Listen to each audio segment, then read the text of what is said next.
Welcome to this video. Pag-uusapan natin at tatry natin mag-configure ng site-to-site VPN via MikroTik through a WireGuard VPN. Pero bago ang lahat, ano nga ba ang site-to-site VPN? Ang site-to-site VPN kasi ay isang type ng secure network connection na ginagawa para makapag-connect ng two or more local networks over the internet or pwede ring public network. Kaya siya tinawag na site-to-site. Saan nga ba ginagamit to? Let's say meron kang main office sa Manila dito sa Site A at meron ka namang another branch office sa Cebu. Pinaka-efficient na gawin ay magkaroon tayo ng router sa gitna ng dalawang office. Tapos may mga gagawin lang tayo mga simpleng routing para mag-connect lang yung dalawang networks. But in most scenarios, ang ginagawa ng mga companies is to do MPLS or multi-protocol labeled switching or direct internet access or DIA na very expensive. So yung iba naman, especially if hindi naman masyadong critical yung traffic na hindi nila padaanin, they do site-to-site VPN. Yung site-to-site VPN, medyo mas mataas nga lang sa latency, pero cost-effective solution siya. At masasecure niya na encrypted yung connection kahit malayo pa yung dalawang sites. Isa sa mga secure VPN techniques ay yung IPsec VPN, especially kay MikroTik. Pero recently, nauso si WireGuard. And nung lumabas na yung version 7 ng MikroTik OS, meron na silang sinamang built-in WireGuard. Si WireGuard kasi nag-offer ng simpleng configuration at low overhead at latency sa connection mo. In my experience, may mga limitation din si IPsec VPN and complexity pagdating sa encryption. And since si MikroTik ay kilala sa kanyang simplicity, kaya siguro inadapt nila ng tuluyan si WireGuard. So balik tayo dito sa lab natin.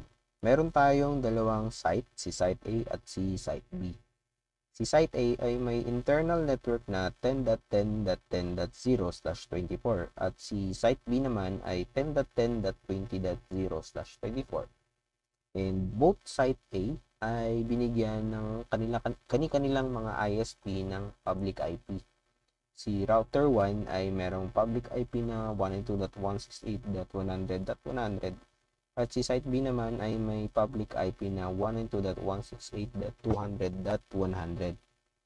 And then, connected lahat sila pareho sa internet. So, yung router 1 at router 2 ay assume na magkikita sila through internet dahil meron silang parehong public IP. So, in this case, ito yung part na ng ISP and networking. So, wala na talaga tayong gagawin dito kasi technically, okay na yung internet connection natin sa dalawang routers. Going back to our topology, ang main objective natin ay magkaroon ng access or connectivity si PC2 papunta dito kay server. For the sake of our laboratory, ang ginawa ko lang ay meron akong core router dito and connected siya virtually papunta dito sa laptop ko. And then, itong router na to ay gumamit ng Roman feature para magkaroon ng discovery sa R1 tsaka R2. So, in that way, kaya ko nang ma-access yung R1 and R2 without even the need of routing. No? And then, once na kumonect na ako dun sa core router ko using Roman function, since configure na to yung R1 and R2, so pati yung IP addressing niya, and some of the default routes para lang magkaroon ng internet, yung R1 and R2. So, okay na yan siya. So, ang pinaka-objective natin talaga dito is more on the VPN tunneling establishment at yung pagra-route natin ng dalawang internal networks. So, nakakonect na ako ngayon dito sa R1 at dito sa R2. Ang first step ay, of course, punta tayo dito sa WireGuard. Again, makikita nyo lang yung WireGuard if naka version 7 ka. So, makikita natin dito sa bar dito sa taas na ang version natin ay 7.11.2 at dun sa kabila 7.11.2. It doesn't matter kung hindi sila same version as long na version 7 siya. I mean, hindi siya exact na pareho, basta version 7. Okay? Magulo ba? Anyway, The first thing you need to do is just create a virtual interface here, itong WireGuard, no?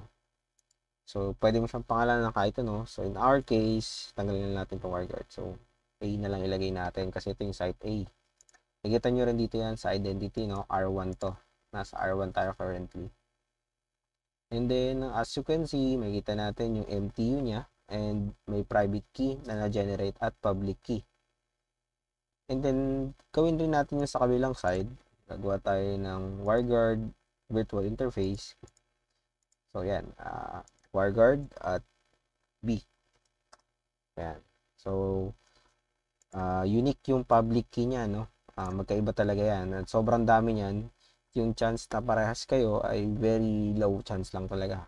Kasi hindi lang siya alphanumeric, meron rin siyang mga symbols.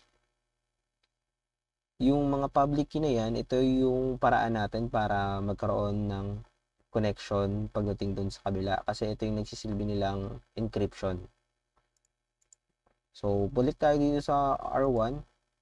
Ang gagawin natin muna ay mag-create ng IP address dun sa kaka-create lang nating WireGuard interface. Punta tayo sa address. And dito tayo sa add IP address WireGuard A. And pili lang tayo ng IP address na gagamitin ng dalawang virtual interface. So, since VPN to, gamit lang tayo ng private IP address natin, no? Pwede natin gamitin yung 172.16.0.1/30 na lang. Para dalawang usable IP lang yung gagamitin natin. Since dalawa lang naman talaga siya. And then, press OK. Doon naman sa kabila, gamitin din natin yan. Gagawa rin tayo ng IP address 172.16.0.2/30 at yung WireGuard B. And then, ang next step natin ay dito na sa Peers tab. Mag-click lang natin yung plus sign and makikita natin dito yung interface, yun na yun. Yung public key. Ito yung public key ng site B. So, punta tayo dito sa site B. Ano ba yung public key na na-create? I-copy lang natin. At bumalik tayo doon. I-paste natin. And then, itong endpoint. Ano naman tong endpoint? Ito ngayon yung IP address. Yung public IP address na ginagamit ng site B. So, ano yun?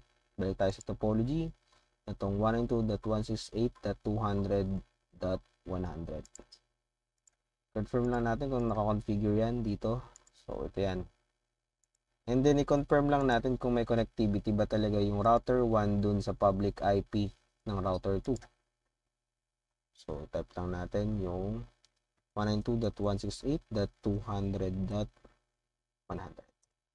So, ito yung 1 IP ng router 2. So, napiping natin siya kasi public IP siya. Well, in our example, gamit natin is private IP, pero yung in example ko is for public IP application. So, ang endpoint natin sa router 1 side ay yung 192.168.200.100. And our endpoint port, so ito yung port na ginagamit ng WireGuard, which is 132.13. Tama ba? Sorry, so 132.3.1. So, ayun, makikita natin sa listen port. So, mali tayo doon. Oops. So, 132.3.1. And then, yung allowed address, ano ba yung i-allow nating address using their WireGuard, no? Siyempre, meron tayong LAN dito sa site B. So, kailangan isama natin siya sa allowed address na papasok dun sa WireGuard tunneling natin. So, ilagay lang natin yung IP address nun. 10.10.20.0/24. So, yung buong network na. And then, wag natin kalimutan yung IP address or yung network na ginagamit ng tunnel natin. 116.0.1/0/30. And then, press OK. Doon naman sa kabilang side, site B, ganun rin yung gagawin natin. Punta tayo sa Peers, add WireGuard peer and public key ng router 1 natin sa WireGuard. Punta tayo sa WireGuard tab ng router 1. I-copy lang natin itong public key. And then i-paste natin dito sa public key. Yung endpoint, ito yung public IP address ng router 1. But then again, i-verify muna natin kung napiping ba natin yung public IP address ng router 1. 192.168.100.100. So, napiping natin. Okay. So, ang next natin, lagay natin dito yung 192.168.100.100. And yung endpoint port or yung WireGuard port is 132.3.1. Allowable address natin, again, yung internal network naman ng site A, which is 192.168, 10.10.10.0/24. At yung WireGuard tunneling network natin, 192.168.16.0.0/30. Now, checking our WireGuard, dapat magkakaroon na siya ng handshake. So, pwede nyo gawin para malaman natin kung may connectivity na siya ay mag-ping tayo. So piping natin, since nasa router 2 side tayo, piping natin yung interface ng WireGuard interface natin sa kabilang side, no? So which is, ayan, napiping na natin. So by this time, nakita rin natin na nag-handshake na sila or nakapag-handshake na silang dalawa. So meaning, na-establish natin yung connection ng WireGuard VPN tunneling natin from site A to site B. So, since na-establish natin yung connection ng dalawang site natin, so, medyo madali na lang yung susunod. Sa demo na to, or sa lab natin, hindi pa natin na-establish yung network natin sa dalawang internal network natin. So, dito sa router 1, going back to our topology, ang network natin dito is 10.10.10.0/24. So, mag-create lang tayo ng DHCP server. Gamitan na natin yung quick setup ng DHCP. Yung interface 2 based on our topology. So, yung R1 mo, yung interface 2 mo, yung magiging DHCP server mo. At magbibigay siya ng IP address na ito yung network dito sa server natin. Same goes with our site B. So, DHCP server sa Ether 2. And makakakuha ng IP address sa DHCP network yung PC2. So, i-try lang natin, i-quick setup to. 10.10.0 DHCP network, 10, then DNS server, list time, and there you go. Now, checking our server. Ito yung VPS or VPC rather ni Eve. So, hindi talaga siya PC. So, virtual computer lang siya ni Eve NG. So, check lang natin yung IP address na nakuha niya. So, IP, so wala pa. So, try natin mag-renew and mag-release. IP D. Yan. So, DORA, ito na yung DHCP process. So, ayan. Nakikita na natin na meron na tayong nakitang or nakuhang IP address. Ping natin yung Google or Cloudflare na lang. So, yan. Okay na rin yung connection natin sa internet. So, yung server natin ay connected na sa internet. So, naman sa kabilang side, i-set up lang natin ng mga bilisan. IP, DHCP server, DHCP setup, Ether 2, 20.0, 20.1, DNS, kahit i-blank na natin yan. Okay. And then, balik tayo dun sa topology, sa PC2, tignan natin kung ano yung IP address na nakuha niya.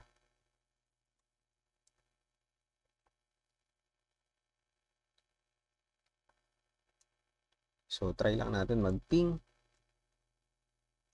So, okay na rin dito sa kabilang side.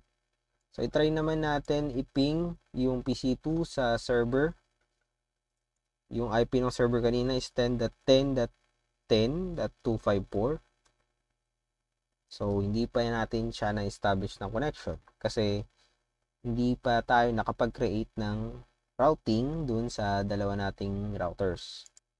So, balik tayo dun sa router 1 natin and mag-establish lang tayo ng routing from those internal network, that internal network sa site A papunta dun sa site B through gateway IP address ng site B. So, check lang natin dito. Destination IP address ay 10.10.20.0/24 at yung gateway natin ay 172.16.0.2. Okay? And then, sa kabilang side naman, ganoon din ang gagawin natin. Destination is 10.10.10.0/24 at yung gateway naman natin ay yung 172.16.0.1. Now, let's check. Balik tayo dun sa PC2. Kailangan maping ko na si 254. And there you go. So, that's it. Nakapag-establish na tayo ng WireGuard interface at nagkaroon din tayo ng connectivity from our LAN B side papunta dun sa LAN A side. And also, don't forget, no, dito sa router 1 and router 2, if meron kayong existing na configuration, bago kayo magkaroon ng filter rules na magda-drop ng mga packets or traffic, make sure nyo lang na naka-allow or naka-accept yung ating WireGuard port, no? Is naka-UDP and let's say yung any port na lang sa 12231. And pwede nyo specify rin dito kung alin yung expected nyo lang. For example, yung source address lang nito since nasa router 1 tayo, yung pwede lang connect sa atin or i-auto accept natin is yung 172.16.0.2/30. Or pwede rin gamitin nyo is yung create kayo ng separate rule para dun sa internal network na 172.10.10.20.0/24. So, in that way, baka kasi kung may existing kayong filter rules na dito na magde-deny or magda-drop dun sa mga connection, hindi gumana yung WireGuard tunneling nyo, no? So, tapos na tayo dito sa lab natin, no? Na gawa na natin magkaroon ng tunneling between site A to site B. And at the same time, nakapag-route na rin tayo ng local area network from site A to site B and site B to site A and vice versa. And meron rin tayong scenario for the WireGuard tunneling kung saan meron tayong mga other devices outside the organization or may ibang public IP. For example, laptop or phone na gustong kumonect sa site A or site B. So, malalaman natin kung paano yan i-configure sa susunod na videos.